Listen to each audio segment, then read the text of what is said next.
Welcome to Steps, a podcast celebrating people and their stories. Far too often, we don't give people the opportunity to share their journey, where they've come from, what they've overcome, and the amazing things that have happened in their lives.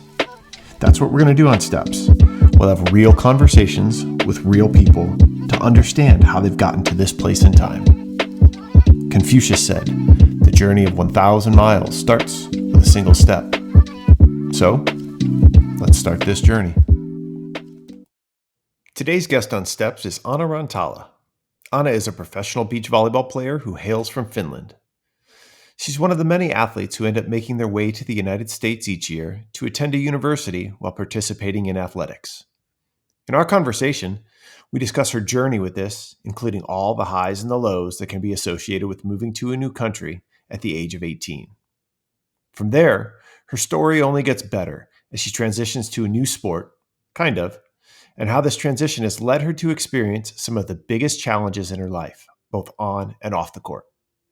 Without spoiling too much of our interview, you're going to want to hear how she pulled herself out of a very negative place and found herself on the podium and the journey that took her there. This is a great conversation with an even better human being.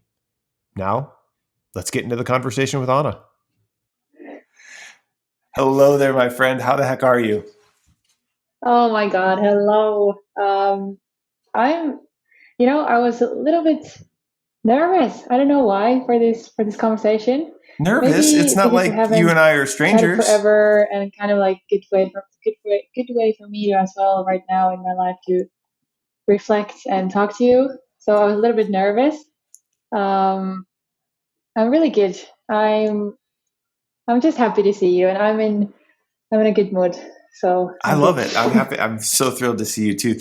So anybody that's tuning in, right, we'll get into it. And obviously you and I have a previous relationship, but I want you to clue everybody in to where in the world is Anna Rantala right now. I am in Helsinki, Finland. So in the Nordics, far away from you. I'm here in our new apartment in Käpylä. For anybody who knows a little bit about something about Helsinki, it's a nice area in Helsinki. That is so cool, right? And again, that's, Finland's where you're from. That's where you pick up that accent. Everybody wonders, she told you from the Nordics, but describe to anybody that's never been to Finland, right? Because again, I've never been, and I'm fortunate to do research and understand, but what's Finland like? Finland is an interesting country. It's a nice place to be. It has its perks and downsides, like every country. But in the summer, it's really light. Nature is green, like it's so fresh air. It's nice. So we have the thing that during the summer, the days are really long, so the sun doesn't really go down. So like June, we literally have light all the time. Maybe Wait, so 1 a.m. it's gonna be a little bit dark, but not like dark. no kidding. Yeah, but then in the winter it's the other way around. So we barely get any daylight, and that's the tough part. So winter, so summer, I mean, that sounds like it's a dream, right? Everybody wants vitamin D, get outside, all that stuff. Sleeping would be challenging, right? Blackout curtains. But winter, I sit in my head I'm like, okay, during the winter, that's got to be how many hours of daylight do you get in the winter? Is it the opposite? Is it 1? Yeah, I'm not gonna lie, it's pretty bad. It's pretty depressing. It's that's when I ask myself, why am I here? But that's why I travel quite a lot. But we usually get I would say November, December, and January are the toughest ones, and then we get maybe 3-4 hours of daylight. Good. How do you combat that, right? Sorry, what do you mean? How do you combat that, right? How do you combat it? How do you deal with only 3 or 4 hours of daylight? Yeah, I don't know. You get used to it for sure. I remember You when don't get used to that. you Like, get used to it, because I was just thinking when I came back from the US. Um, so when I was living there for 4 years and then I moved back, the first year back in Finland was really hard because mhm. I was like, what is this? Like, how do you deal with this? But then, winter by winter, like after time, you get used to it again. But I don't know, you just try to find cozy things. You want to like make your home cozy, you want to eat well, take care of your mental health. Like, I've noticed that, for example, in the winter time, I tend to take care of myself more, like do those Oh. things, like drink tea, meditate, like really kind of like be chill. But then in the summertime, I'm just like, I have so much going on, like I don't need to take care of myself, like you know, it's actually hilarious. Oh, that's kind of funny. But that's interesting, right? Because again, I've talked with a lot of great people on the podcast so far, and again, mental health is a topic that continues to come up. Right, sunlight or sunlight deprivation is something that is obviously a trigger for mental health. Like when we were in Portland, right? We would get a ton of rain, a ton of gray, basically from November through, I mean, heck, when we moved in June, it was still gray and rainy kind of. So like understanding vitamin D deficiency and how that affects the mind, the body, all of that craziness. It's really cool to hear that you're sitting there and you're like, okay, well, I know that this happens. I know that my mental state changes, and now I need to shift and actually focus on myself. And I want to talk about that, right? Like you said, meditation, eating right, like drinking tea, what are those pillars for you that allow you to kind of stay mentally healthy and feeling good about yourself in those times? I think it's just when we know the time is coming. So we live this amazing Mm-hmm. summertime and there's just sunlight all the time, good like things to do. You have your holidays and you just go all the time. It kind of our culture or our mindset in Finland is kind of like, yes, the fall is coming, and like we know that we soon can again just stay at home and chill, and we don't have to go anywhere. We don't have to have plans, and I think there's something about that kind of like starts to change our mindset, and we kind of know that okay, in the fall I'm going to start to take care of myself more. I'm going to do those things. I'm going to journal again. I'm going to meditate, because I don't have the energy coming from the sun, so I kind of Mm-hmm. need to create it myself, if that makes sense. So I don't necessarily I'm not saying that it's like always like that. I go through periods when I'm just like I don't want to do anything, it's super depressing, like I just need the sunlight, then I just travel. but, Mm-hmm. but then I don't know, there's something about it that I'm actually looking forward again, that I can just like internally calm down, and I can do those things that I know kind of help me because I can just focus on myself. It's it's super weird, but when I'm just thinking about it, it makes sense. No, I totally get it. I mean, again, for me, I go to like animals, right? Hibernation, and bears or any animals that like they stockpile food, they prep, right? It's all the prep for the season that's coming, and for them, that's when they sleep, that's when they regenerate, that's when they do all the things that they need to do, right? So it's almost like, hey, we know winter's coming, right? We're coming into this, and we've got this moment to where we know it's going to have some challenging times, but hey, what can we do to lay some groundwork to make sure that it's not as bad as it could be? And if we're going to even take it a step further, maybe not as bad as it could be, even we can make it productive and positive and a good experience while we're waiting for the sunlight to come back around. Exactly. I feel like there's just something about it. I mean, I feel like you kind of get it because you've been in Portland. The weather is pretty similar Mm-hmm. there and here. Um, so they're just, yeah. I mean, the sun is so powerful, amazing thing that just gives you life. So it makes sense. When we don't have it a lot, we try to find other ways to survive. And then when we have it, it's kind of like, oh, I can just let the sun have me. Yeah, just here we are. Well, Take me. what's kind of cool, and again, our conversation is going to go all over the place. And lucky for me, I know a little bit about you and your routines, and some people would call it crazy. I love it. But like, you do something that's very unique when the winter months come to Finland. You want to talk about Yes. that? Yeah. Okay. I'm not gonna pretend that I'm this like cold water swimming expert or that I do it every day, because I don't know. Somehow I feel like my colleagues like gave me the label, and now every time we talk about winter, it's like, yes, she's the crazy swimmer. I'm like, okay, I really don't do it that much. Even it's like it's funny. Um, but yeah, a couple years ago in the fall, I just started to. I've always loved the water and swimming in the ocean and open air. So I just continued swimming after summer, and I just started to like it. And I was like, hey, this is kind of cool. And then I figured out it's also like a thing that is good for you. So then I just continued throughout the whole winter. Yeah, I think the couple times it was like minus 20 Celsius. I'm not sure what that's in the Do you know what? Fahrenheit. Yeah, I was going to say, I don't know what the It's like, equivalent is for Fahrenheit. it could be maybe something like -5 or something. Um, and And that, I yeah, just felt, that's the air temperature. Yeah. yeah. So we just walked our next to like our nearest beach. There's this little deck that you can go and just like take the ladders into the water.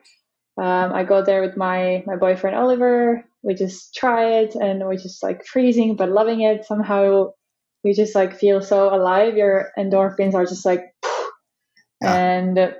and yeah, that was probably the craziest because we didn't have any like what is it called, like a warm place right next to the water. We then had to Yeah. just like change our stuff, then walk like a mile home. Yeah, but yeah, when I'm at my lake house, then we have a sauna, and we just have like the house right next to the lake where we go cold water swimming, and it's nice. It's quite common in Finland. Well, and again, I think there's the pioneer, one of the guys that made it very mainstream, Wim Hof. And again, I don't know what his country of origin is, but again, I know that if I believe he's from the Nordics. But like, obviously now, like in the States, it's super popular. I mean, again, from cold water plunging, I mean, there's different cold tanks that you can buy, and right, like there's one I've looked at that's really interesting recently is like Edge Theory Labs. They've got this inflatable one that is portable, and you can do like, but it's you've got ice barrels, and you've got all this different stuff, right? And people are pairing it with saunas, and for multiple reasons, right? Mental health, for kind of challenging the body, the mind, the soul, all of that stuff. So I'm not naive to the fact that it started over in your countries, and I think it's really rad that it's becoming mainstream over here. And obviously, people are making money off of it and creating businesses off of it. But you've got the Mm. perfect, like, I mean, you have the sauna, you've got the cold water. Now, are you going to do it again this winter? Is that the plan? Yeah, that's the plan. Unfortunately, we don't live so close to the like a beach or the water at the moment because we Mm-hmm. moved in May. So I'm trying to figure out a new place. What's the best way to go? But I'll still go a lot to our lake house, so I'll be doing that there. Um, yeah, I want to keep on doing that because it's like you said, it's for the mental health. There's just something about it that it's just another way of like finding those ways to survive. I mean, that you get energy, you just feel good about it. It's for your wellness, Mm-hmm. it's for your health. There's also like, I'm not sure if there's actually like proven benefits from it, but I think Mm-hmm. anything that you find for your mental health, for your mind, something that you find for yourself, keep doing it. And that's one way for me. Oh, 100%. And there are studies, there's tons of studies. I mean, there's people like Andrew Huberman and a bunch of people that, again, they're digging in, and Brian McKenzie, they dig in on the science of all of it, right? But it's the science from the mental side of things, but the physical as well, right? Like, I mean, again, this will be a good kind of transition into like from Finland to, athlete, but like, as athletes, right? Athletes take ice baths post lift after hard practices, that kind of stuff, right? And what it does is it assists in circulation, it decreases inflammation, all of those things. And now we know that it has some of the mental component to it. So like it's really fascinating. I'm really working forward. Like I'm manifesting it, right? Like sauna and cold plunge here at the house. Like that's the vision and goal here in the next, I'll call it within the next year is the plan. So. Amazing. And you can always just book your flights, come here, see it, get inspired, and just do the same. just a quick, easy flight. So we'll just go across the pond. Exactly. Well, but speaking of going across the pond, right? Like, and like I said, it's a good kind of transition or segue into like your journey in life and from Finland. So obviously you're in Finland right now. You were born and raised in Finland, but in between there was some time where you went away. And I kind of want to uncover that because I don't know if a lot of people understand how common it can be, particularly in the world of athletics, for players from a different country or athletes from a different country to come study in the States and come on over. So I was hoping that we could unpack a little bit of your journey and where we connected, but yeah, however you want to kind of talk about it and start, kind of, I'd love for you to unpack it for us. Yeah. Maybe I start with the fact that in my senior year in high school, like still maybe a month before I was graduating, I still had no idea what I was going to do. So that's usually like, I know in US you're like committed to another school when you're maybe in like a sophomore or a junior. Mm-hmm. And then the opportunity just kind of came alive, and I was like, yes, I'm going to do it. There was lots of paperwork, so much like going back and forth, and then I wasn't even sure that summer if I was going to be able to come. And then a week before I was supposed to leave, I found out that yes, it's a green light, you can go. And I was like, what is happening? Before we go past it, like, can we talk about how that opportunity came about? Because I think that's one of the unique pieces to your journey and your story too. Can you talk about that? Yeah. So this is like all goes to my dad. So he was visiting Atlanta for even the work trip wasn't like planned. It kind of like just happened to be Atlanta because he was supposed to go somewhere else first, but then something happened, and then he changed his plans and was like, okay, I will go to Atlanta. And he went there. He had some seminars in downtown Atlanta, and he works in the education world, so he was visiting GSU. And then he was just wandering around in the halls, and he just like literally bumped into Sally Polhemus, who was then the head coach of court volleyball. And then he's like this chatty person, and he goes to like talk to everyone, and loves to connect as well. And he was like, I don't know what exactly he said, but basically, long story short, he says that, hey, my daughter plays volleyball, and she's actually looking for opportunities maybe to come study US and so on. And Sally said, okay, send me videos, send me like, we want to see what she can do. And then that was like the first connection. And then went a little bit later. It wasn't a match right away, but then after a while, by the spring, you guys offered me a full ride scholarship, and I was like, what is going on? It's crazy to kind of revisit that with you, because it was like, again, we were on staff, and I know Anna mentioned GSU, Georgia State University in downtown Atlanta. So like Sally Polhemus was our head coach. It was myself, and then Betsy Smith, now Betsy Freeberg. We were on staff there, and I remember Sally telling us the story about, I bumped into this guy and his daughter played, and we're like, okay, right, like, I mean, it's one of those, like, it's a, I don't want to say too good to be true story, but like, it's one of those, it's like, yeah, this is something that feels completely made up, right? And then obviously as we do, the research, do the diligence, and kind of get into the process, like, it's like, oh, this is something that's real. This could actually happen. And I think the like one of my fondest memory was you were Skyping with Sally, and she's like, Betsy, Steve, come here, and like, you have your Finnish accent and everything. And again, I'm originally from Ohio, right, the middle of North America, the middle of the U.S., right? Like very little accent. So here I hear an accent. I'm like, wait, what is going on? Right? I haven't dealt with a lot of people from out of the country, and so this was kind of one of my first forays into it. I had coached a couple athletes that had been from different countries, one from Latvia, but like it's still a unique experience trying to find ways to connect with somebody that there could be a language barrier.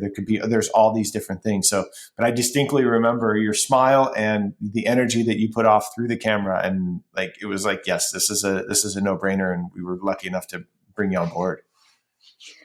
Yeah, I mean, that was really exciting time in my life.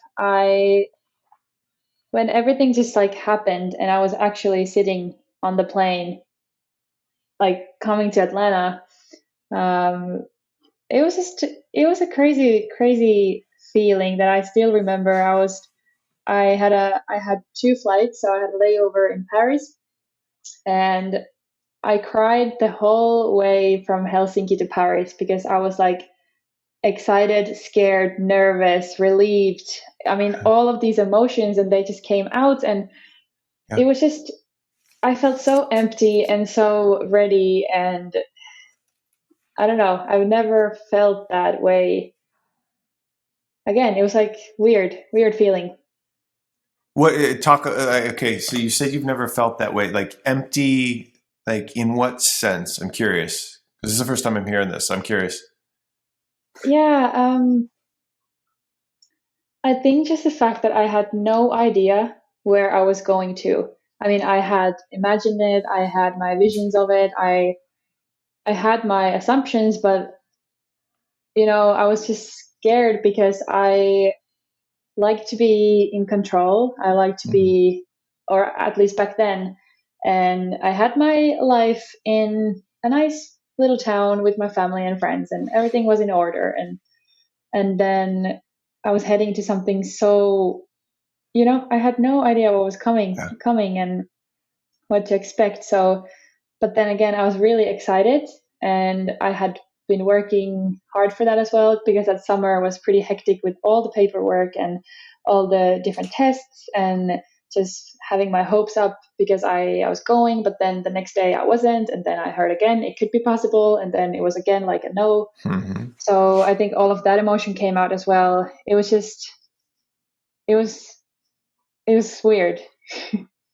It sounds like it was just a release, right? Like it was because here's what I find to be very interesting is you said that you've envisioned it and you like pictured it and like this is what you were working towards, right? And I don't want to glaze over that because like one of the things that keeps coming up, even in the conversation that you and I had pre-recording and all that, but like the power of manifesting, the power of visualization, the power of like seeing things into action, right? So here you are, and you said you envision this moment and this happening, and it's coming to life. So to me, it feels like, my gosh, like it's happening. Here's the release, and it's almost like a cleanse or like a almost like that fresh start of like, hey, here we go. Yeah, 100%. And it's funny because I still remember when I first got there and my first weeks, they weren't what I expected. And I was then crying again all the time. I was like very nervous. I felt excluded. I felt homesick. I felt like another, kind of like new layer of that relief, of that excitement, of that, scared, all these feelings.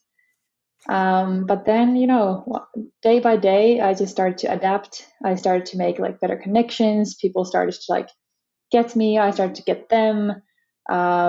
We always had volleyball that was like connecting us, and that was like the only Mm-hmm. thing that I knew was going to be somehow the same. Even in that, there's like a lot of differences in European and American volleyball, but still, it was. And then you have to remember that I was 18. Like, Yeah, what the heck? When I think back now, I'm like, what a baby. Like, yeah. So just for anybody who's like thinking of doing it, especially with my experience going from Europe to US to study and play college sports, it's so amazing. You know, yeah, of course, it sounds scary now when I'm saying that I was just crying and it was Mm-hmm. scary and all of this, but it's such a great concept, such a great experience. You grow so much, you kind of uncover things of yourself that you wouldn't otherwise, because I wouldn't be the person I am today without the experience in the US. I mean, I just got so I got comfortable being uncomfortable there. I think Mm. I've never been, I would not be that comfortable with that if I didn't experience that, because man, you guys know how to push people. And again, it's,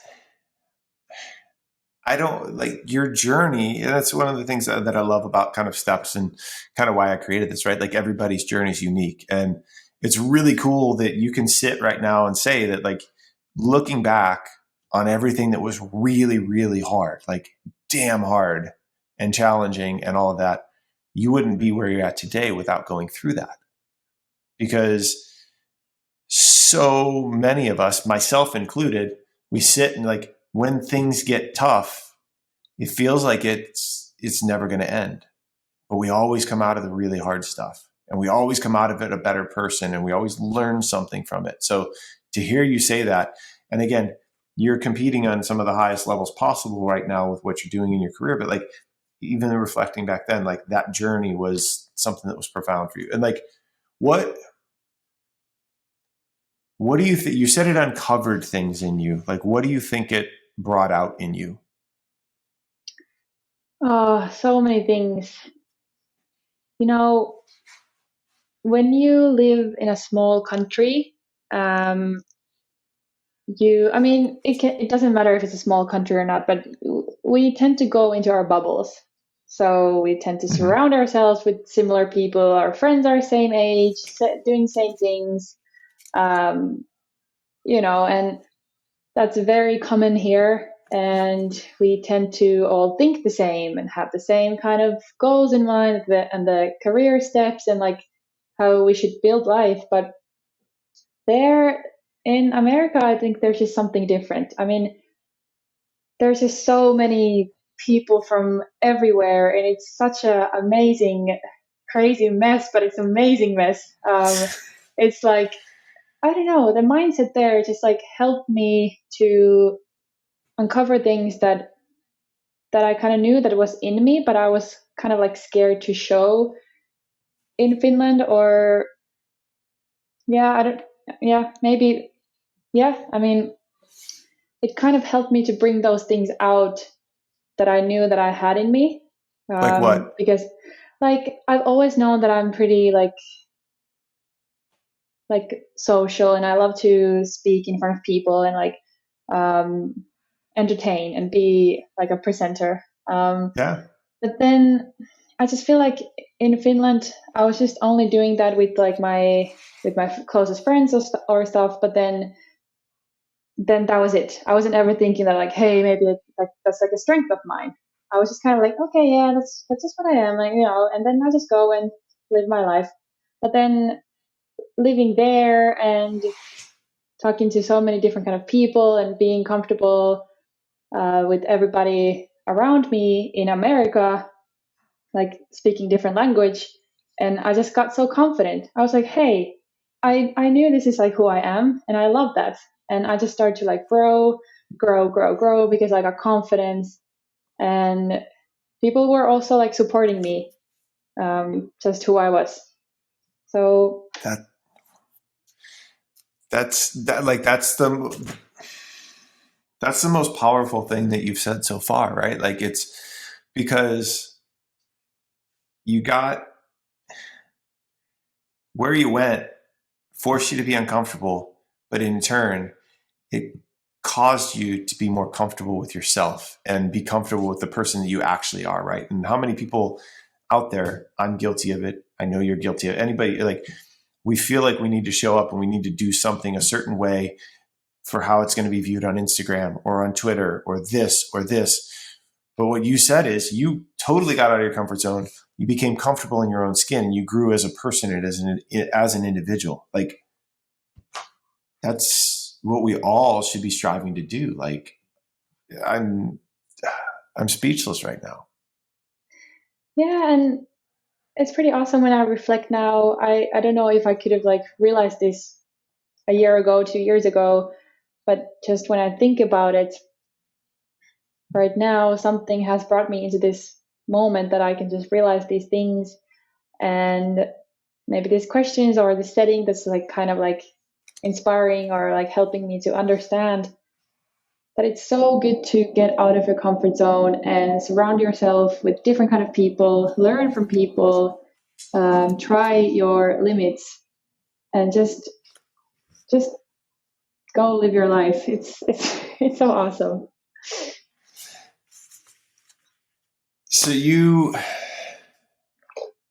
got out of your comfort zone a little bit towards the end of the time at Georgia State too. And what I mean by kind of transitioning from court into a different volleyball discipline, and like, I don't want to kind of broad brushstroke over that, right? Like, that's a big thing. So can you elaborate on like what you did at the end and how you transitioned and got out of that comfort zone? Yeah. So when our season was done, or my senior year in volleyball, I don't know when I decided, but I had always loved beach, and I was kind of like eager to try it at some point, like a little bit more serious. And then I just decided that I want to try this. I want to give this thing a go because I'm not ready to let go of the athlete life. I just loved working out. I just loved sports. I was like, okay, I want to try something else. And I had 4 months in US. So I was like, okay, let's go, let's do this. And then Beth Van Fleet, who took me into their team, was so awesome. Still just great memories in that. So all of a sudden I was like part of the beach team.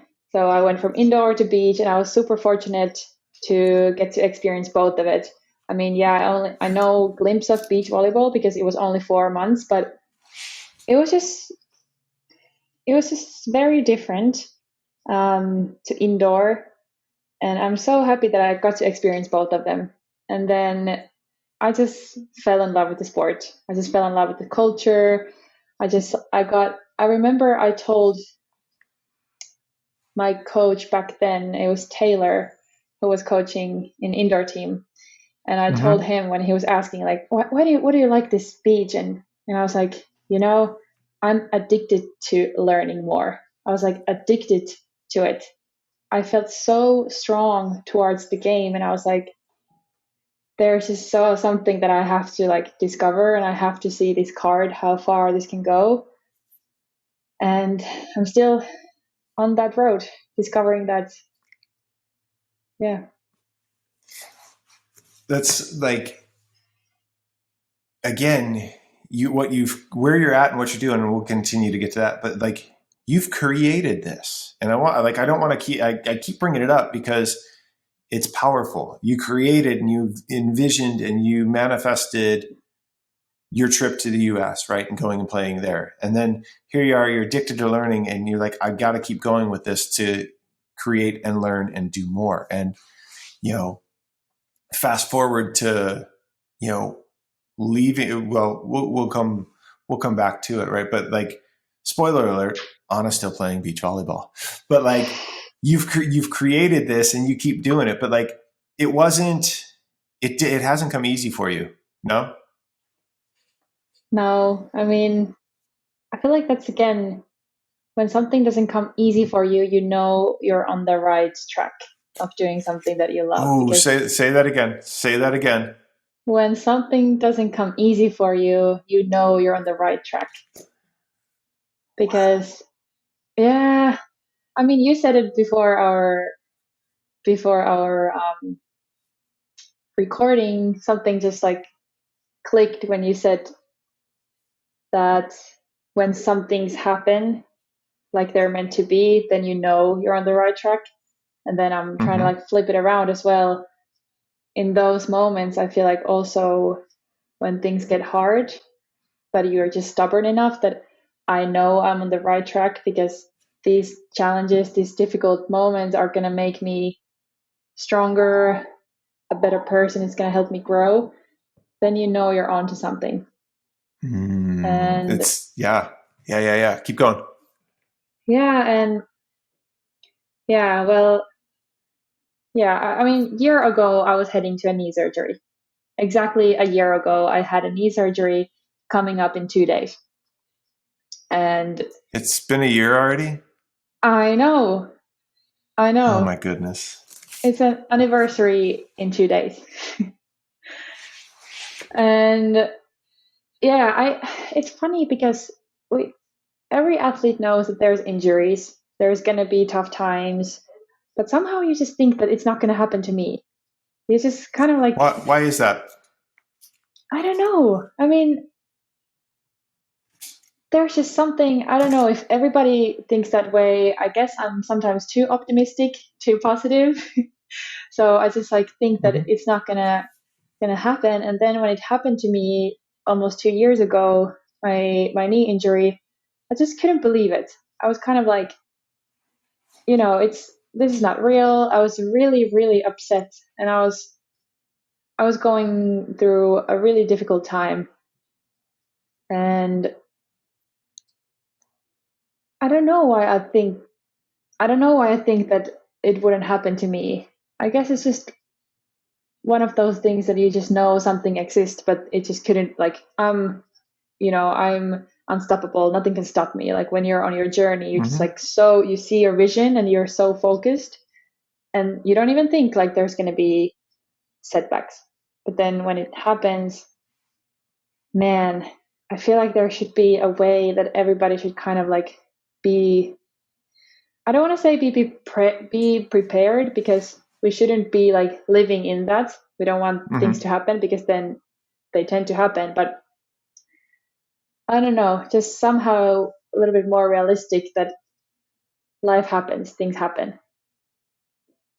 One of my favorite quotes that I say, and I joked about it with you as we got going, as some things delayed our recording, but like life happens every day, right? Like, and if we're fortunate enough to be able to live the day, right? Like, so you're spot on, and we don't want to go through living in fear, and we don't want to go ahead and create and think about all the negative things that can happen.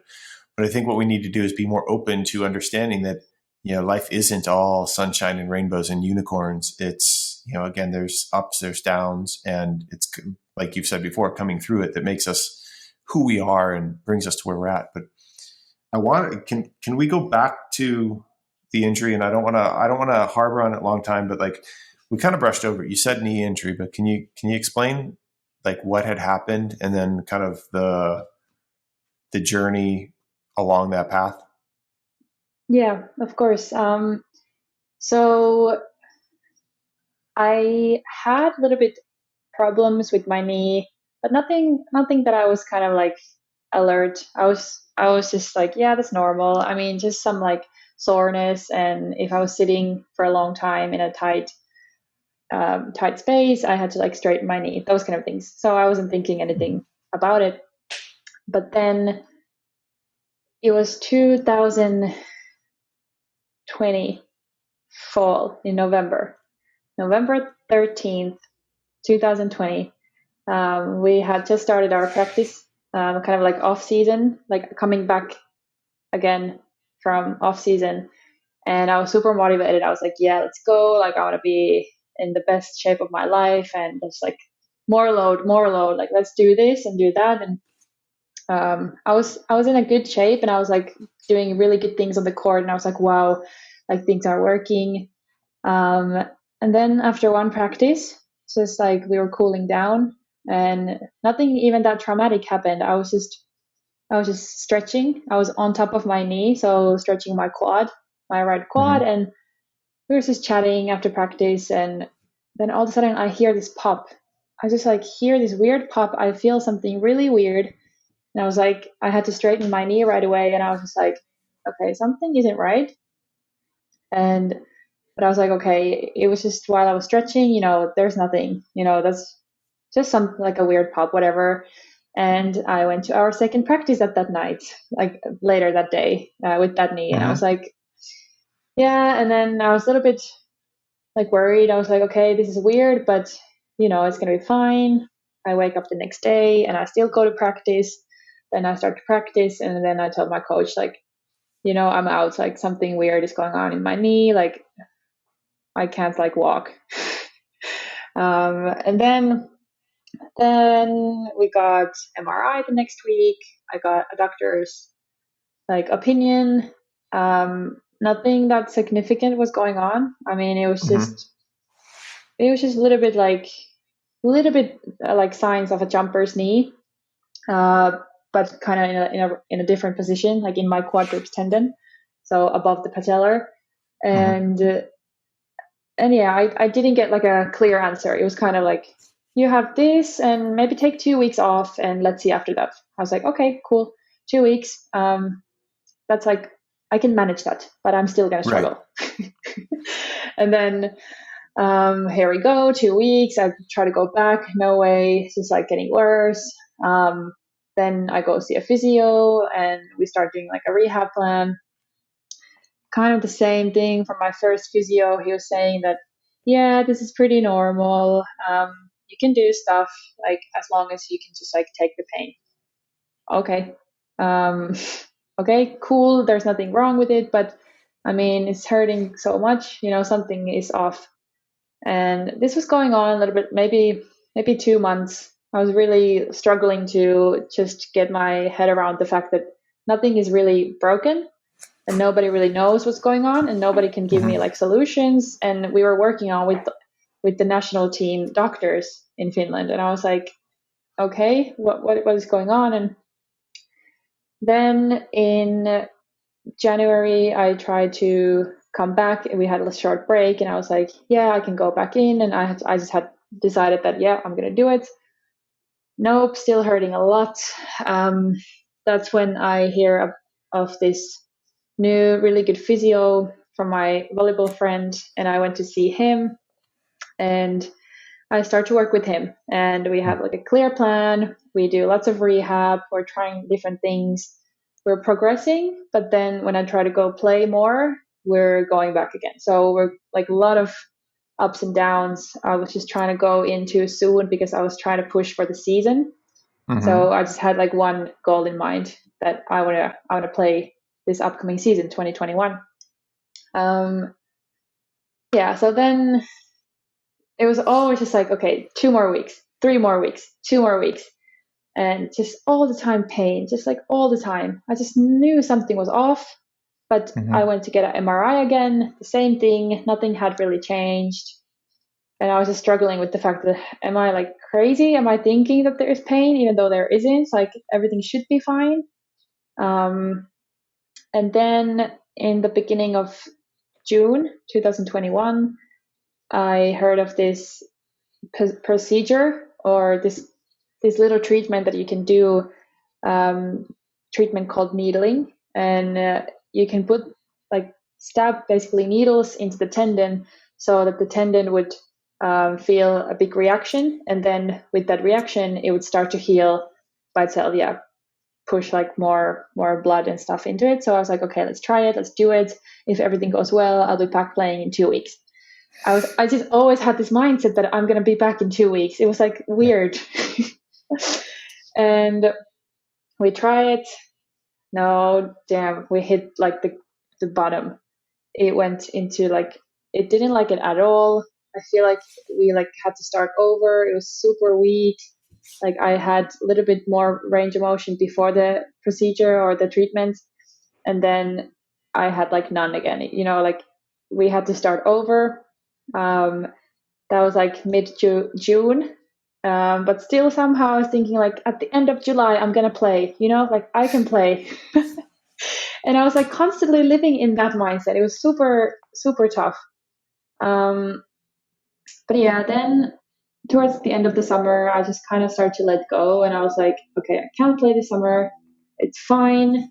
Like, I just want to be healthy. Like, I don't need to be playing. I just want to be healthy. Like, I want to be walking with no pain. I want to like dance with no pain. I want to do yoga without pain, and that like started to be a bigger value for me. And I just started to let go. I was like, just let go. Um, I took I started to take singing lessons. I was like doing different things. I was started to work on my podcast, and I had like all these little projects that I was like, okay, I'm just gonna forget about the damn knee.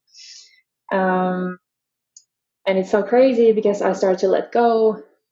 My physio tells me that, hey, should we get just like another opinion? You know, like let's just get another opinion Hmm. from a doctor. And I was like, yeah, whatever. I mean, I was just on my way to my singing class, but sure. and then and then kind of like I think it happened really fast. Then like the next week we go to see this our orthopedic. Is that how you say it? Yeah, Hmm. like a knee specialist, and he looks at my MRI. It takes like 2 seconds, and he's like, "You have a bone that shouldn't be there. That's like scraping your tendon. Like no wonder you're in pain." And Hmm. I just started to cry.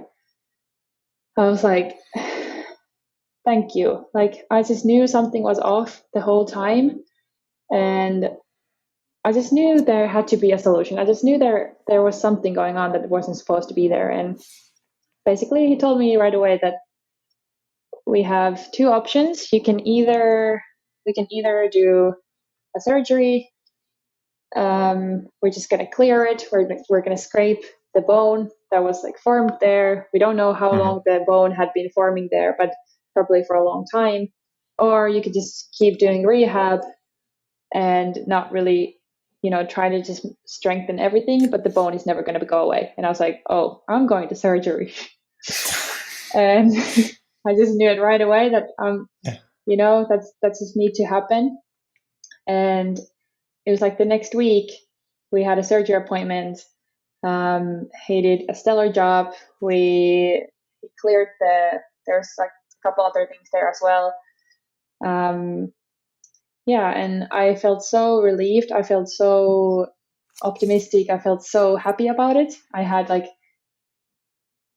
solution to my problem, and I had a plan for the next like 3 4 months. Um, Hmm. so yeah, this all happened like that was like a year and a half. And then it's now a year ago since my surgery, and that's like a new chapter recovering from the surgery. Hmm. There is so much that you just covered that I feel as though we need to unpack. And the thing that first comes to mind, I mean, I mean, that was a story. but that's the cool thing about it, right? It's your story, and your story, I'm guessing, isn't all that different from somebody else who could listen to this too. So I think that's what's the unique thing, right? Like I want to go like the athlete's mindset, right? Like 2 weeks, 2 weeks, 2 weeks. Again and again, I'm friends with a lot of it. We've worked with great athletic trainers and all that stuff, right? Like, and they can do a lot in a short period of time. But again, it's kind of common. Like, hey, let's push through. Let's do this. Let's evaluate again in a couple weeks. Let's evaluate in a couple weeks. And it sounds like that was the mindset you were in. And I wanted to understand how you just arbitrarily landed on 2 weeks or like, and what that thought process was, what happened every time you hit that 2 weeks and it was, hey, no, you got to stop. I don't know how I landed into 2 weeks. It just kind of became this like, since nothing was wrong, you should be able to do things. Just give it a 2 weeks. That was kind of just what I got from the specialist, and I was like, okay, 2 weeks it is. And at that time, I didn't really have. We had a little bit like unclear coaching situation as well. Um, and also with my doctors back then, I wasn't very like close with them or anything, so I didn't really have this support from professional standpoint.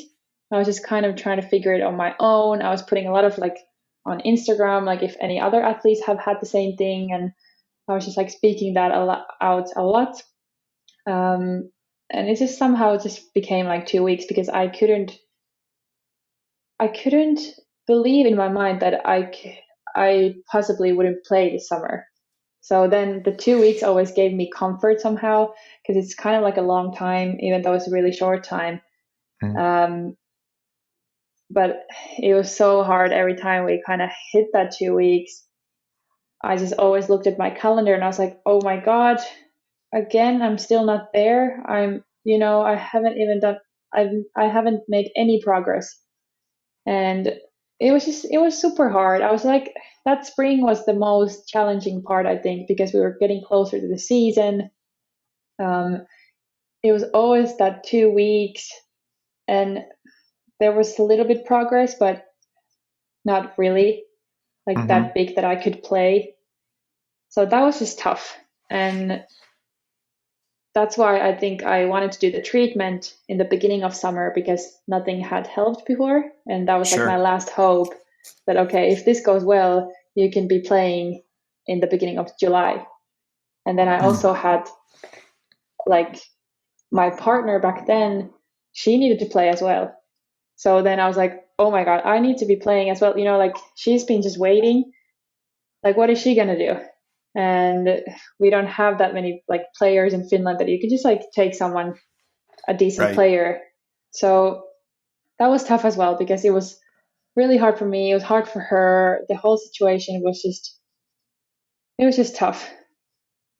Yeah, I wanted to talk about that because again, obviously in beach volleyball, you like when you're part of a team, right? That's your other person on the court, right? Like you develop this bond and this relationship, and here you are, you're going through things, and you know something's wrong, but yet I'm going to come back. I'm going to come back. This is like how like what did that do to the dynamic of the two of you, and how did you guys navigate that relationship both on and off the court? Yeah, that was difficult time because are we're both people who like to live in the moment, or at least we say that, and we try to like Mm-hmm. live that lifestyle. And then when we had season upcoming and we could have been playing in Mexico in March and we should be playing in Turkey and now we should be here, it just started to kind of like hit both of us. Um, she was really supportive in a way that she was always just saying that don't worry, just like take your time, like it's gonna be fine. It's gonna be fine. But of course, we both knew that this sucks. Like, what are we gonna do? Like, we need a plan B. Um, and it was also weird when you're with the person that you're 24/7. You're training, you're traveling, you're playing, you live really close. You just become like the best friends with them. And then all of a sudden, I'm not in training, I'm not in Mm-hmm. workouts, I'm struggling and just like, and then she's doing her own things, try to like continue develop her.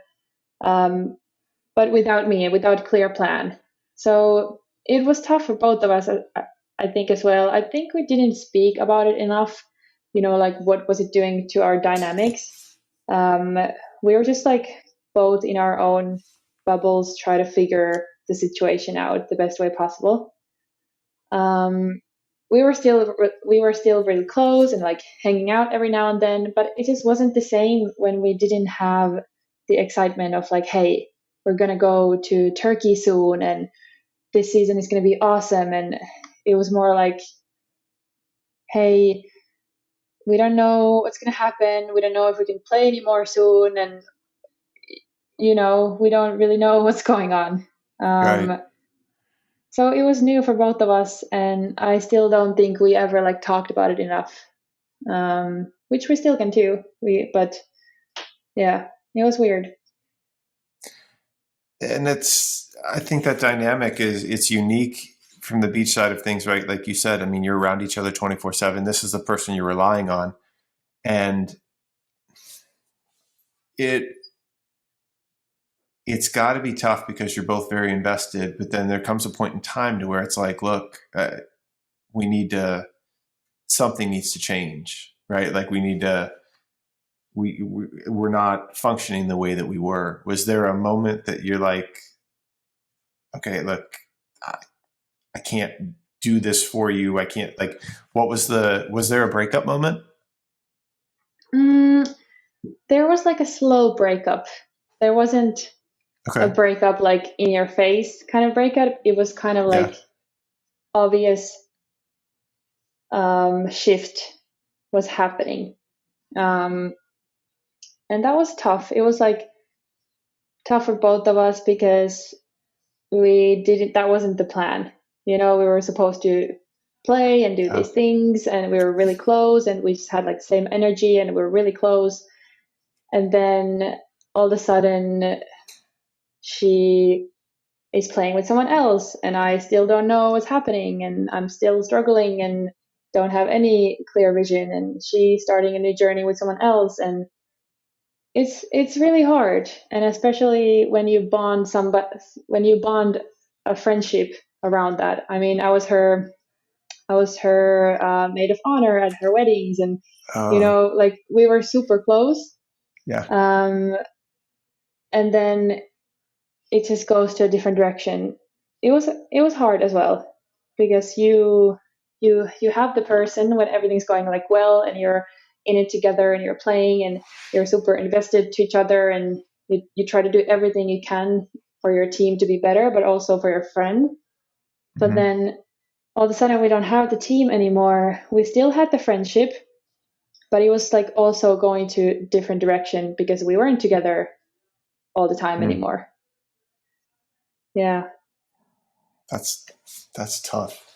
That's so. How are you? And you said you have a new partner. Yeah, I mean, but obviously now you're playing. But like, how is your relationship with her now? Um, it's good.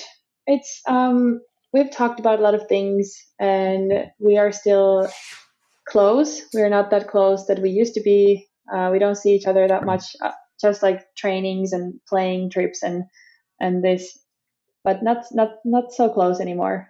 Um, which is weird when you think about 2 years ago, we were so close, but now things are just different. And it's funny how like small the beach volleyball circles are in Finland because um, now she plays with her sister, and her sister's old partner is my current partner.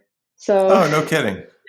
yeah, so we used to be like, me and Ida are a little bit older, and then her sister and my partner are a bit younger. So they're like the younger pair, and we were the older. But now it's like the older and the younger, the older and the younger. So it's That's like really rad. it's yeah, and it is a funny dynamic. Like one could think like, okay, like how are they getting along, and like you know, if they're like, are they holding grudges or something? But I think it's like pretty awesome that we are still like really close, all four of us. We traveled to many tournaments this summer.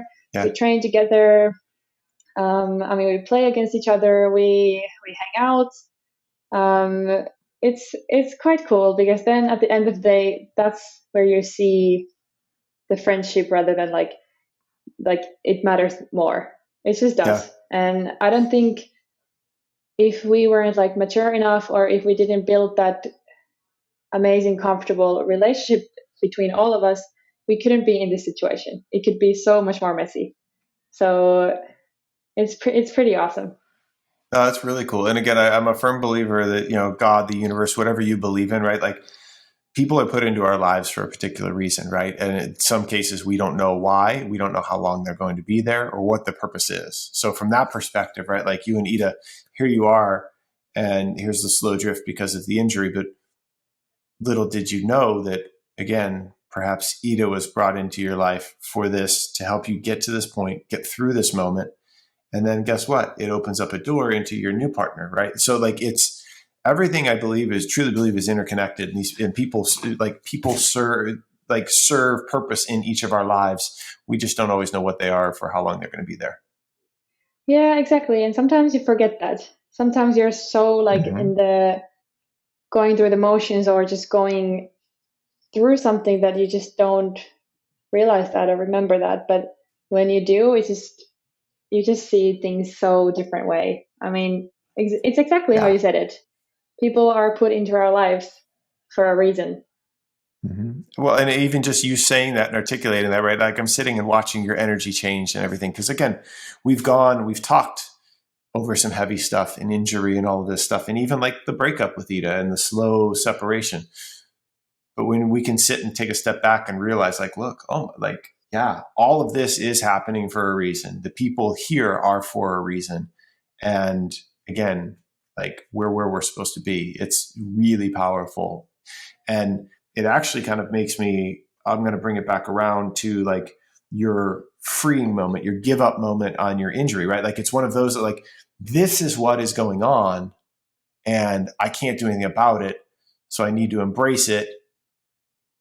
How did you come to that? Right. And then like, what was it? What was that like for you? Because again, that's not like you literally were saying 2 weeks, 2 weeks, 2 weeks. I'm miserable. This is tough. And I'm not glossing over the tough times. We can talk about that too. But I do want to talk about like when you just gave it all up to something else. I think it was the moment overall when the season was approaching to an end. You know, it was end of July, beginning of August last year, and that was kind of getting to me. I was like, huh, thank God the season is over soon. But it was just these things that people were, even though people were saying these things to me earlier, you know, I had a few coaches who were saying like, Anna, just like let go, just like do other things. Don't play this season. You know, they were saying that to me in the beginning of the season. I was like, oh my God, that's so terrible. Like, wow, they're saying to me, don't Blasphemy. play. Like, look, I'm gonna play. And I couldn't take that in at all. But then at the end of the season, I don't know, everything just started to kind of calm down, and I was ready to receive and take it in. And all of a sudden, my mindset was like, huh, that's so smart. You're saying things to me that, like, you know, it's just making sense. I can take this in. And I had one coach who told me, like, hey, just do something else. When I had my injury, I started singing lessons. And I was like, okay, that's quite cool. I want to do that. Before I would have been like, okay, I'm not going to do that. You know, I'm gonna be playing this season. I'm going to rehab my Um, knee and I'm going to do this and this and this. And yeah. exactly. Like, yeah, I was just not ready to take it in, and now I was. And all of a sudden, like, I think it was three people. I mean, it was two coaches. It was Ida then saying to me, and my physio was a little bit like, hey, like, just let go a little bit. And, you know, all of these things, I was like, yeah, just like let go. Um, and then when I had the second opinion, I had already kind of like let go. And then, of course, that came. Of course, that solution came then when I was like ready to surrender, ready to just be like, okay, I don't know. And it just felt so amazing. Talk about that because you just sat and told me that it felt amazing being injured and letting go, right? Like because again, I picture like a fist, right? And you're squeezing on, like you're holding on so tight, but you can't grab onto the next thing until you release it, right? Like, but you literally said it felt amazing to be injured, and again, that's how I interpret it. But like, what was that like? What did that do to you? What the release? The release, it just gave me, well, it did two things. It gave me kind of like the clarification or the confirmation that I just knew deep down, my intuition, my body, my like everything was saying that something was off. You know, I was just always so confused when there wasn't like any solutions to my pain. So that felt so relieving just to know that there is something that I just like somehow knew. Um, and then it just gave me this feeling that everything's gonna be okay. like for the first time, this relief, this everything just came out, was like tears of joy, tears of just like, it's gonna be fine. Because beforehand I was in that like holding on so hard, and I was like 2 weeks, 2 weeks, 2 weeks, and I was like, oh, this, I don't know. And then all of a sudden it was gonna be fine. And those were just the feelings that took over. Right. That's powerful, man. Like it's like I hear happiness, I hear joy, I hear like things that over the journey over a year, right? Sadness, a little mental turmoil, like the ups and downs, like the battles that you had, right? This is a freeing space that ultimately ended up providing clarity for you, which is huge. Like you can't. I think about how many times in my life or other people's lives, or even athletes, right? Whether we were Georgia State or what, people holding out, I got to do this, I got to do this, I got to like, and that's like, no, hey, let's zoom out. Let's focus on again, what's important, or let's focus on you, right? Like, what are you thinking? What are you feeling? And it's always very profound to me that like after you do moments of that and you give it all up and give it up to a higher power, whatever you believe in, but like how some of that clarity and how that some of that stuff you step out of the turmoil. And it's I love hearing that happened for you whenever you kind of came to that moment. It's awesome. Yeah, absolutely.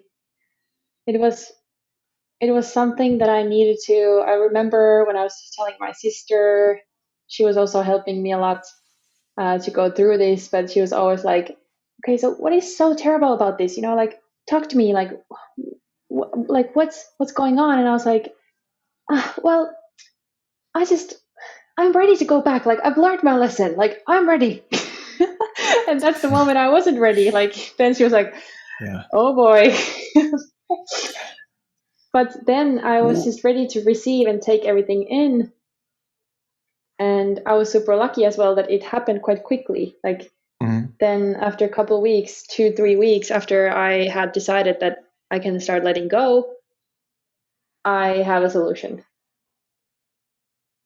But again, I go back to it. It's powerful when you actually get to do that, because then typically the solution or the next path or the next fork in the road or the next person enters into your life whenever you don't expect it. And Hmm. that's what's so really cool.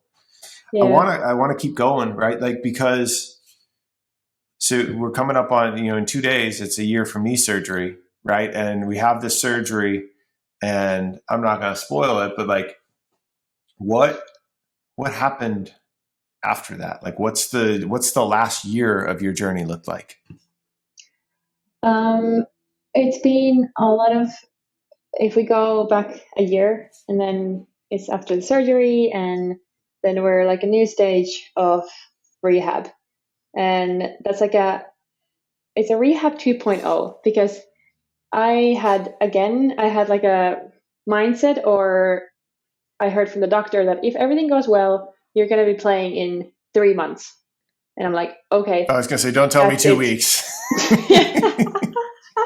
Exactly. Hey, we grew from that. We grew from that. There we Um, go.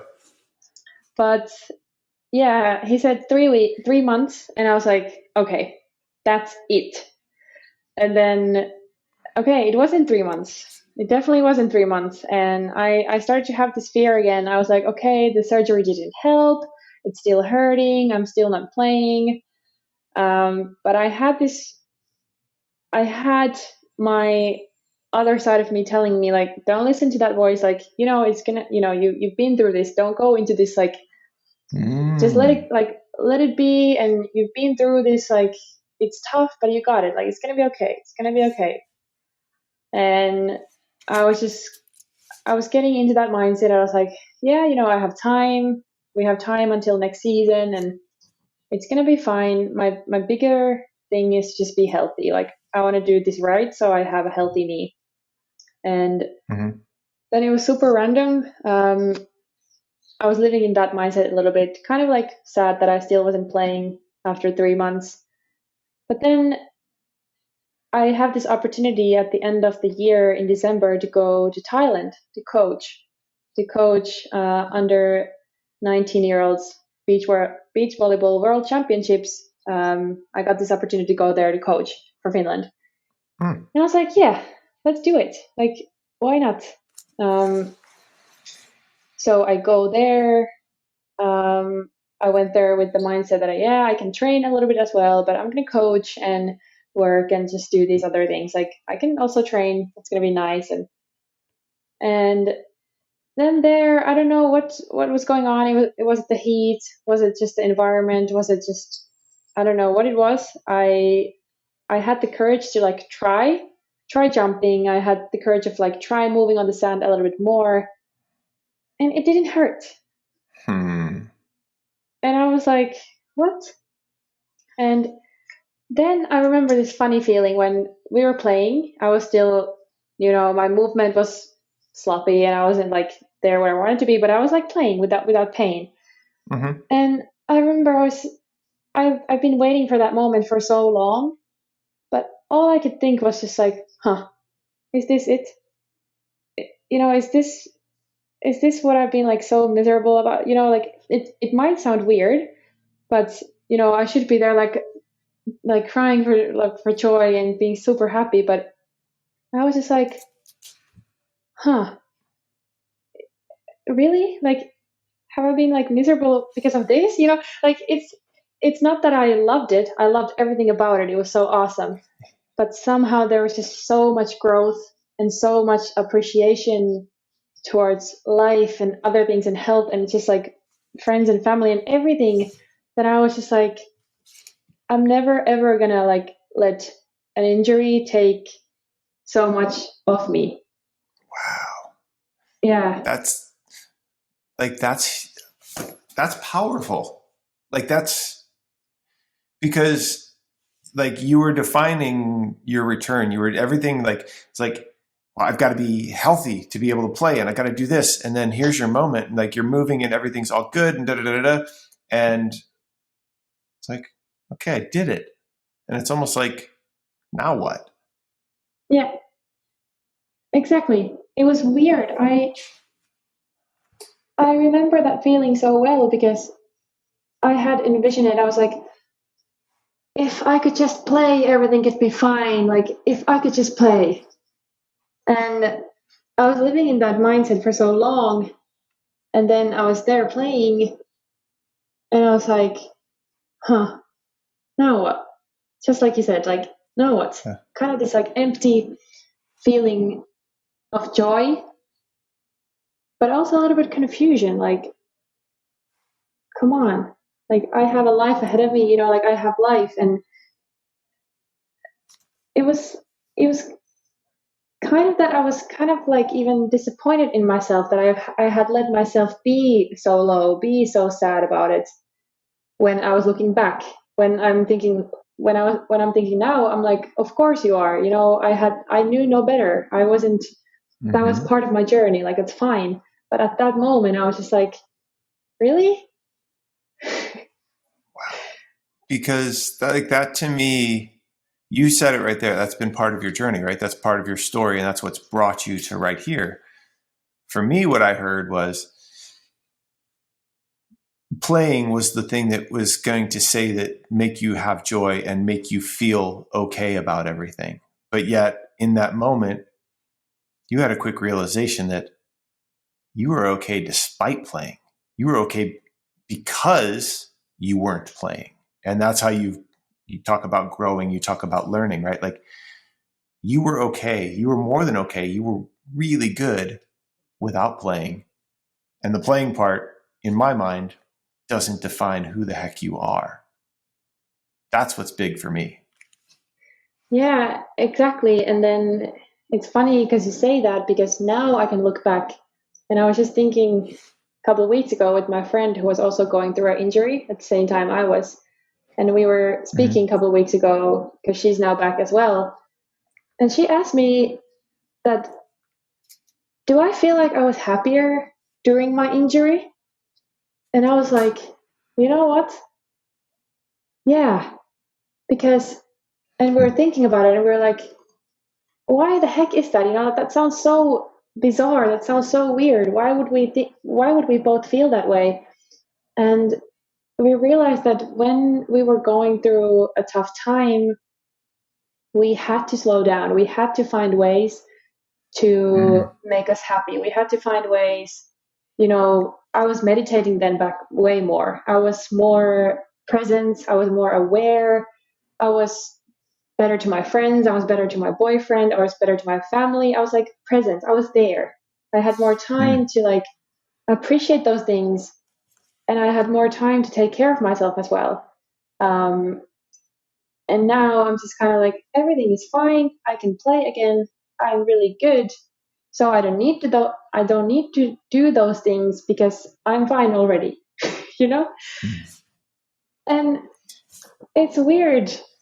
And I really want to get back to that. I'm really happy we had that conversation with my friend because now I'm aware of it again. I didn't even Mm-hmm. realize that because I've been in this roller coaster of like summer playing tournaments, workouts, work, holiday, endless light. Yeah.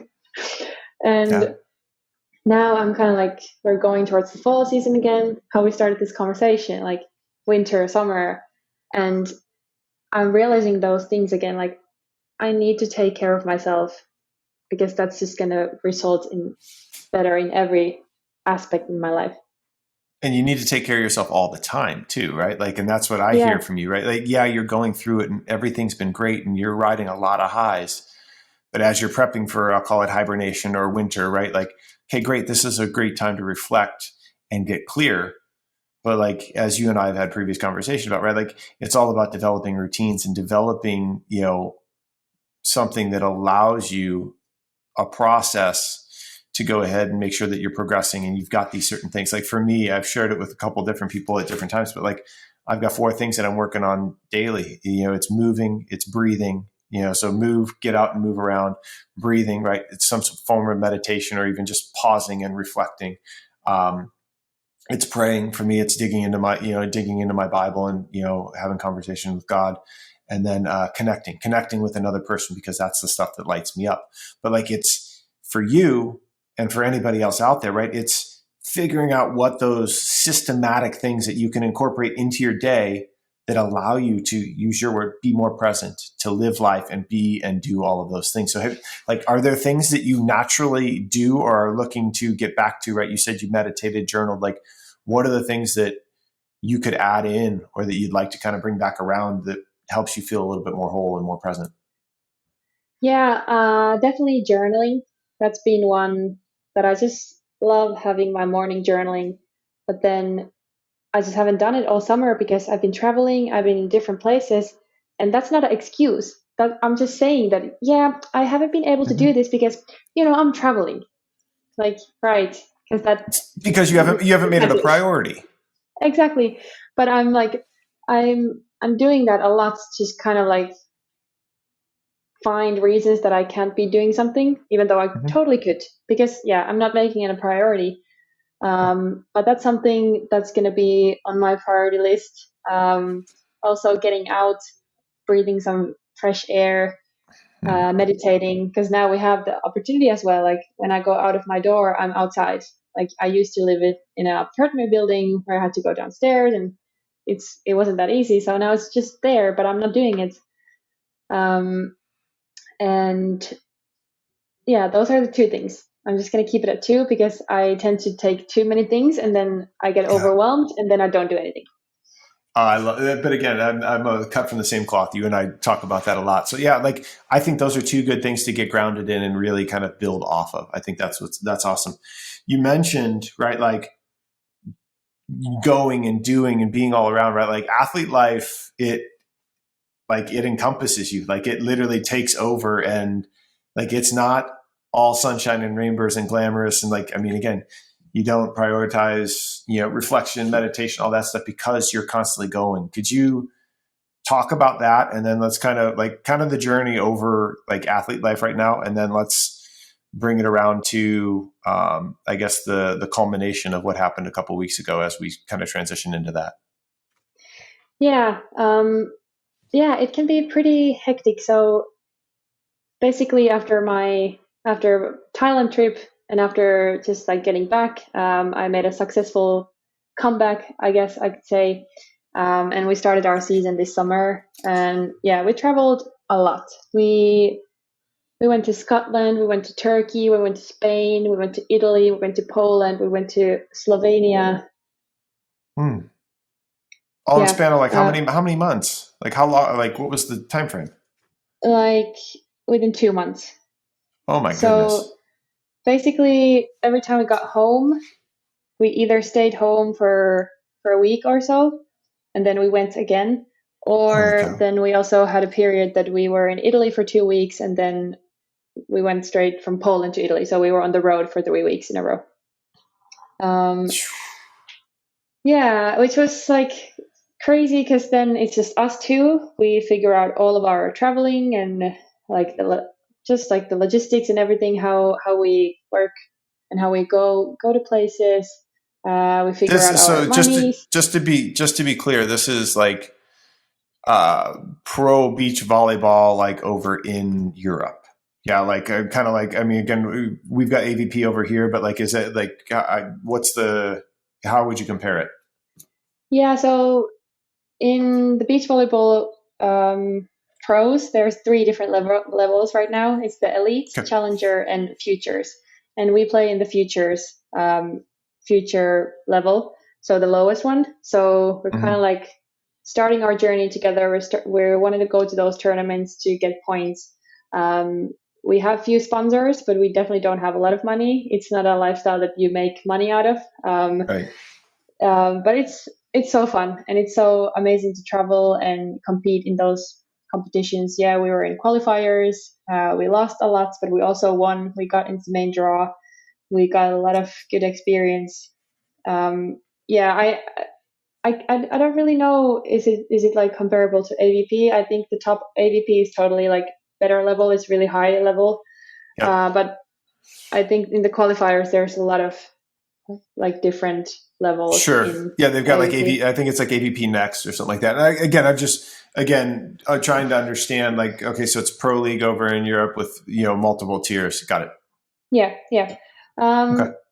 So yeah, we did that the whole summer, and in that I was in a roller coaster. We were in different countries. We go into our bubble, and I barely see my friends or family. I barely see my boyfriend whole summer. Oh man. Um, and then alongside that, I'm working part time as a marketing specialist, and I'm like, what am I doing? Sometimes I'm just Uh, like, I'm going crazy. and But again, this, so that's got to be like that's remote, right? Like you can do that from yeah, wherever. So like you're traveling all over. So and yeah, you brushed over, and I interrupted whenever you started because I want a clarification on the league. But like you guys are booking your own travel, you're booking your own hotels, you're taking care. Like I mean, again, it's not like this. You've got a travel agency or anybody that's doing it. Like, and you guys are funding this as well, right? yeah, so we get our sponsors ourselves because we're not officially in the national team in Finland. Okay. We're in like the second level, so we're basically finding our sponsors, and if we don't have enough money, we just pay ourselves. So that works, and yeah, we book hotels, flights, make the travel Whew. routes and everything ourselves, and yeah, that's the fun part. I like it. I like it, but it's yeah. After 2 months and after multiple flights and travels and everything, I'm happy to be home right now and not to travel for a while. Mm-hmm. But that's just the lifestyle that comes with it, and I think that's why beach is also so cool because you're super independent. I mean, yeah, when you go into higher level, you have coaches, you have staff, you have people helping you with that, so you can like focus more on the performance and practicing playing. But I don't know, there's just something cool about it because you become so independent. You become this person that I can figure this out.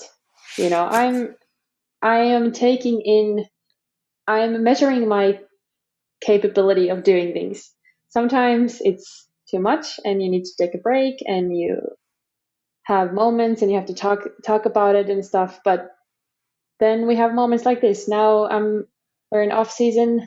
I'm just working, and I'm Mm-hmm. I'm like now I can chill. I can reflect. I have my time to just be. Yeah, we're going into hibernation, right? Yeah, exactly. But I don't want to blow past, right? Like, I mean, again, you're competing, and you said you made main draws, you've done all these different things, and so you're coming off of like, was it the like, would it be the Finnish Futures like championships, or what was the last tournament that you competed in? So it was the Finnish championships. So yeah, it was the highest level in Finland championships. And So okay, go ahead, keep going. yeah, no, go ahead. You had What? something. So explain, like, so it's the high. It was the highest level in Finland, right? And you and your partner competed in it. And like, how was that tournament for you? Like competing, and like, how did everything end up? Yeah, so it was a week and a half ago. It was our last tournament for the season. The national team players weren't there, so there are two teams in who like represent Finland and play professionally. And then there's kind of like the second level who plays in the futures, and it was just all of those teams. And we were ranked 2 in that tournament. We were pretty much expected to either be like number 3 or 2, and we had a semi-final against our training buddies, and we beat them 2-1. And in the third set, we were losing 9-4. We were also losing 13-10, and Ooh. we came back from it and we won. We won that. It was super like emotional match because we know them so well, and like we're friends with them and everything, and we beat them, and that was like a match that after that we felt super relieved, and we were like, Yeah. okay, now we're in the final. Now we can play free. Now we can just go into the game. And funny enough, we are playing against my old partner Ida and her sister. So our old partner. I didn't know that. Yeah. Oh man. So we play against them. They're ranked 1 and we're ranked 2nd. They were like expected to win because they're ranking 1 and they've like played more overseas and had better results there. And yeah, we won 2-1. We played really, really good volleyball. We served really well. We just like played so free and we just enjoyed it so much. There was a great crowd, so much support. It's just like so awesome. And we won the Finnish championship. Yo, I'm talking to a champion, like the Finnish champion, beach volleyball champion. Like, I mean, but I don't. I mean, exactly. I mean, I saw you had the 20. You did the 24 hours of wearing the medal and everything like that. Like, and you have to, right? That's the coolest part.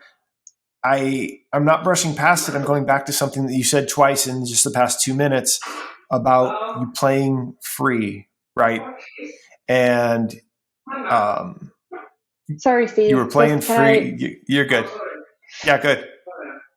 Ollie, okay. I'm still in the podcast recording. It's okay. No. Okay, I'm still. Just tell him we're wrapping up. He can come in and say hello too. It's fine. Yeah, he'll probably come in a bit. Yeah. Okay. All good. And again, I'm probably not going to edit that out because that's maybe the fun part. But like, what was I saying? Oh, you said it a couple times, right? Like playing free, right? And again, that to me, that's a red thread, or that's a theme that's come up multiple times in our conversation, right? Like you gave up and you were free to just kind of go explore things coming out of your surgery or coming out of like your injury, and then it leads to a surgery, and then here's your healing, right? You compete and you do this at the highest level, and you're in the semifinals and you're battling against your training partner, and the pressure's off. You played free, and here you are, and it manifests itself in something complete, like the ultimate goal of winning, right? So I don't want to blow past the fact that like when you give things up and you let go, not give up, but like when you let go and can just be and do, amazing things happen. And that's proof in 2 things that you've talked about today: recovering from an injury, or finding that, and then also being able to get that gold medal. So like, I want to encourage you and anybody else listening, like sometimes that's the hardest thing to do, but in the next breath, it's the only thing to do to allow yourself to move forward. 100%. And it's crazy because in that semifinal, I was playing with the pressure. Like I was like, we have to win this, and I was not playing very well, and it's a third set, and it's 9-4. We're playing to 15, and it's 9-4, and we're losing, and I'm like, oh my god, we are losing, like we can't lose, and I'm like super tight and super nervous, and I just remember having a conversation to myself, and I don't think I could have this without going through the injury and like growing and doing all of this like mental work. Mm-hmm. I just remember I was talking to myself. I literally had this conversation. Okay, you can either lose this game and go to a bar or to a restaurant and be super sad and just like whine about it and just be like disappointed and be like just like you didn't give your all, or you can just now let's go and just enjoy this. Like you don't have this moment, so you can enjoy it and just start enjoying and letting go. And then I just let go, and I scored. We did a side out. It was 9-5, and after that side out, I just knew that we were gonna win. Mm-hmm. It was a weird feeling. I was like, okay, we got this. My passing got like really good. I was seeing the court. I was serving aces. I took a block. I just did those things, and all of a sudden it's like 9-11. Then we had a little lump again. It was like 13-10. Then ace, another side out. All of a sudden it's like 14-14. It's crazy. This game is so mental. This game is so crazy. It can change in like 30 seconds. It can be something. It's the moment when you think that you're gonna win. That's the moment when you lose. Mm-hmm. Because it's so small margins, and I see it all the time. I see it everywhere. I see it in the pro games. I see in the juniors. I see in like volleyball and beach volleyball, tennis. These games. It's so fun because I went through all of this injury, and now I can see the results that I was working on. I mean, I'm like, Mm-hmm. damn, I did it, and I'm now like stronger than before because of my past, because of all that hard time that I went through. And I can, yeah, there's moments when we struggle and it's hard to play, but I just have it there that I can play free if I just like decide or have those triggers that like can put me into that mindset.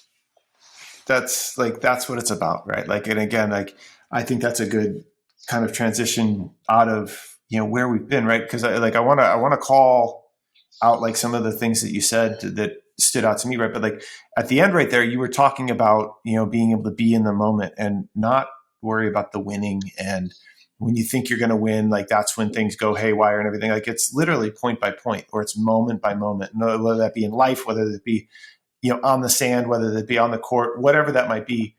It's being present, being free, and just doing what you know that you need to do, right? Like so, and I think that you've been the epitome of that.